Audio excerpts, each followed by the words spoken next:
Hey everyone. Hi, Hi, Seth. Hi Kurt. Hi, Amy. Hi Amy.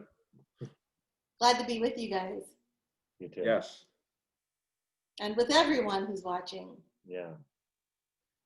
We have a lot coming up this weekend. Pretty exciting Sunday, and we thought maybe for today we would just really focus in on what's happening on Sunday. In addition to the morning worship service, which will not be full of custom-made videos like it was this past Sunday. Um, that's a lot of work, making well, for some of you, maybe it's not. For me, it was a lot of work. Anyway, we're going to have worship at 9:30, and then we're going to move into our Sunday school time. We were, it's all church Zoom call, fellowship, and now we've expanded that to include some other things. And I thought maybe we start with that. If Amy, you want to talk a little bit about that specifically, maybe, but also kind of more broadly about where we're going with Sunday school.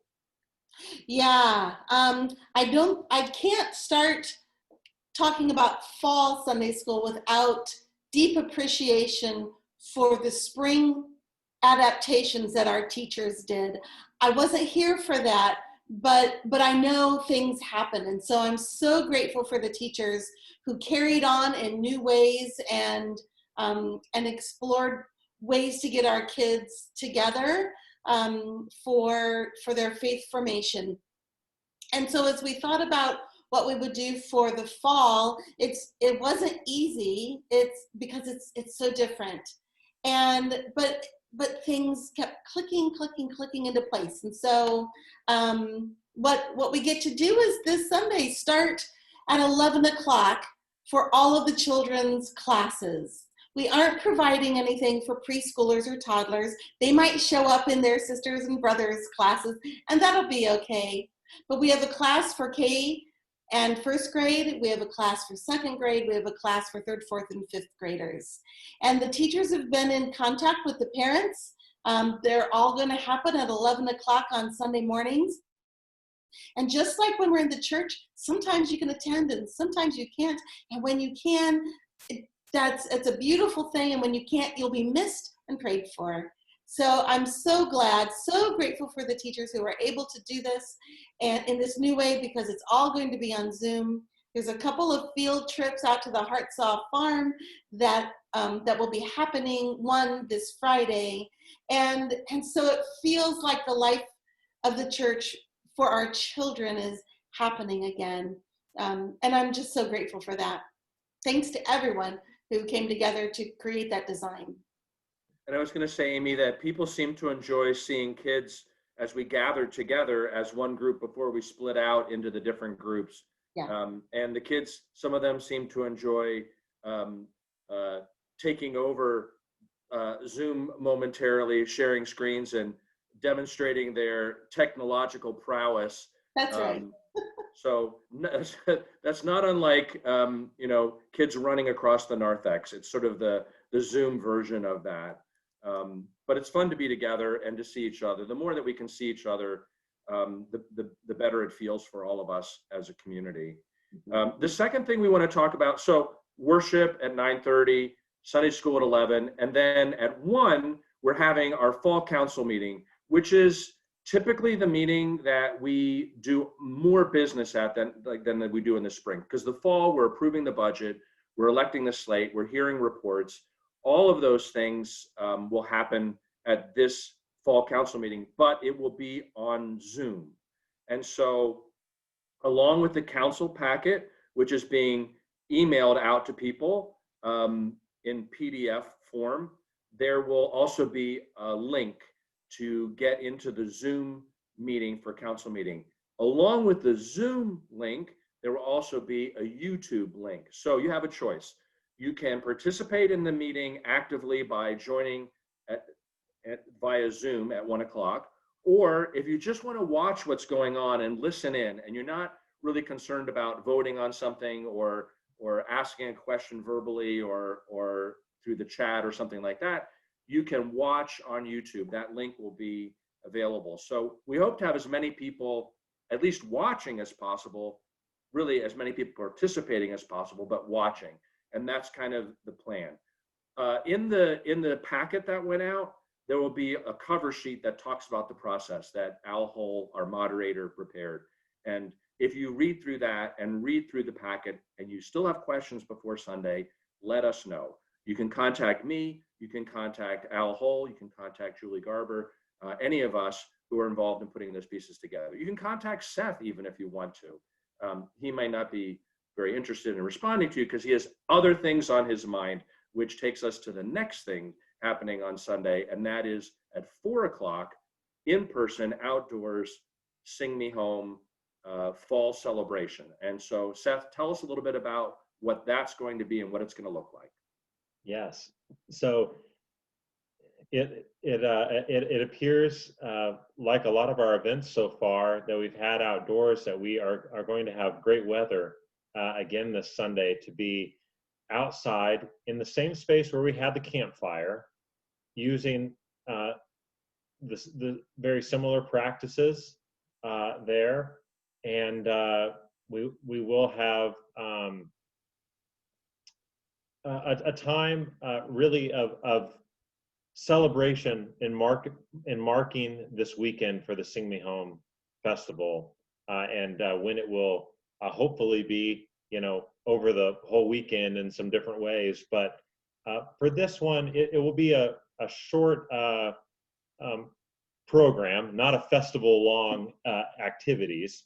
And so it's very similar to the campfires with music and story, but just themed around the spirit of this festival. And for those that we haven't had that in front of us for a little while, that sort of mission statement is an intergenerational cultural celebration emerging at the crossroads of music, social justice, and spirituality.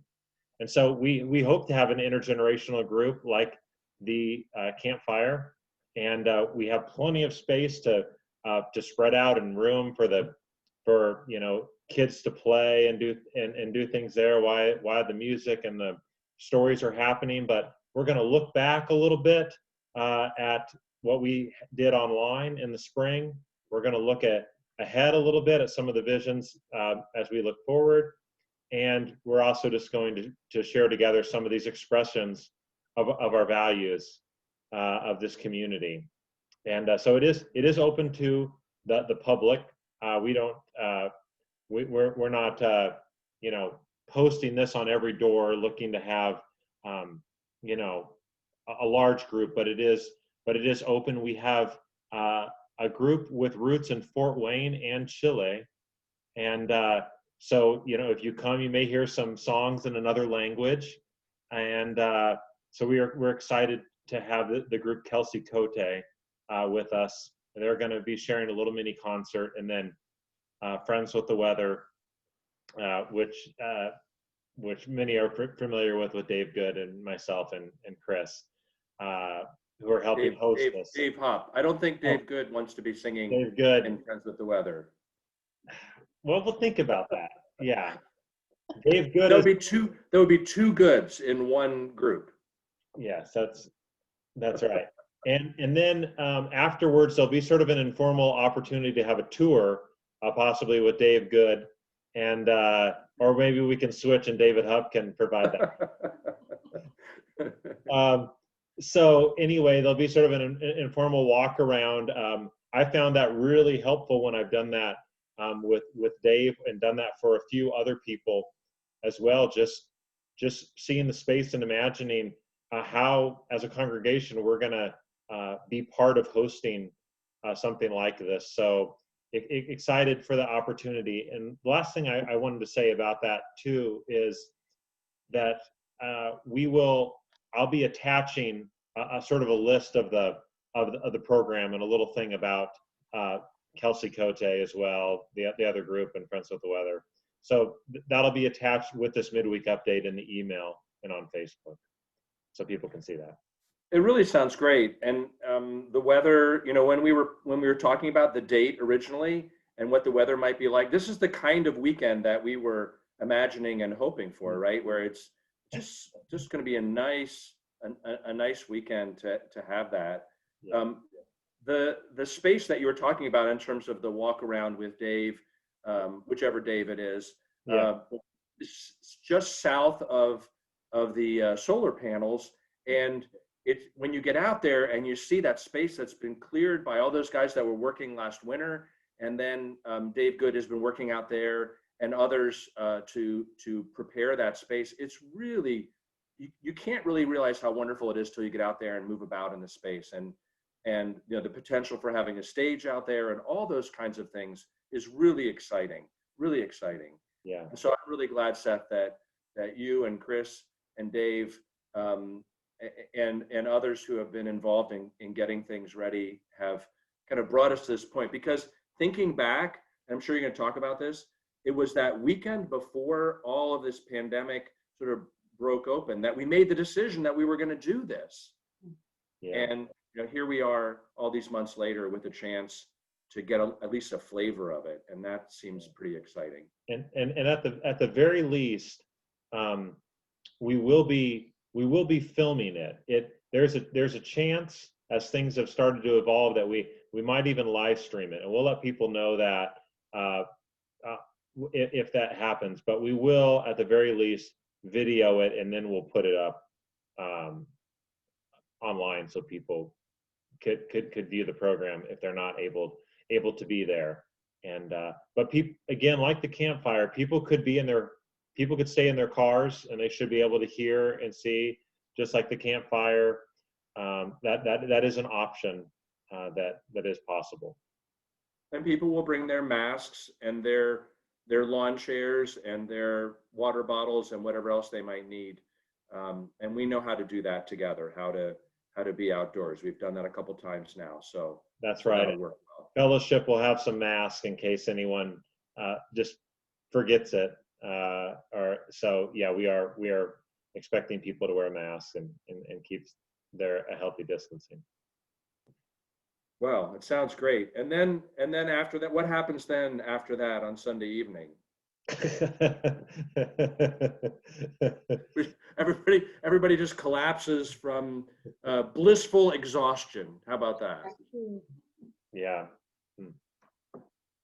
Well, it's great. And one of the things that we have talked about is, you know, there are a few other things on the calendar outdoors yet, but if the weather holds for a while, we're going to continue to try to have groups meet outside and maybe have some larger congregational events, even on a shorter time notice planning, you know, planning line to be able to be outside.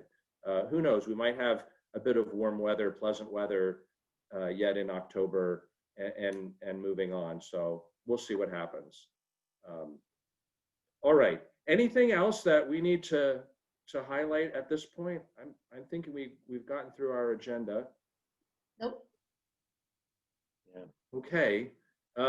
We are glad that we have an active congregation in this being apart time, and we're glad that people are willing to step into spaces and help to do things and you know, create a space and a sense of ministry together that's just so powerful and so positive.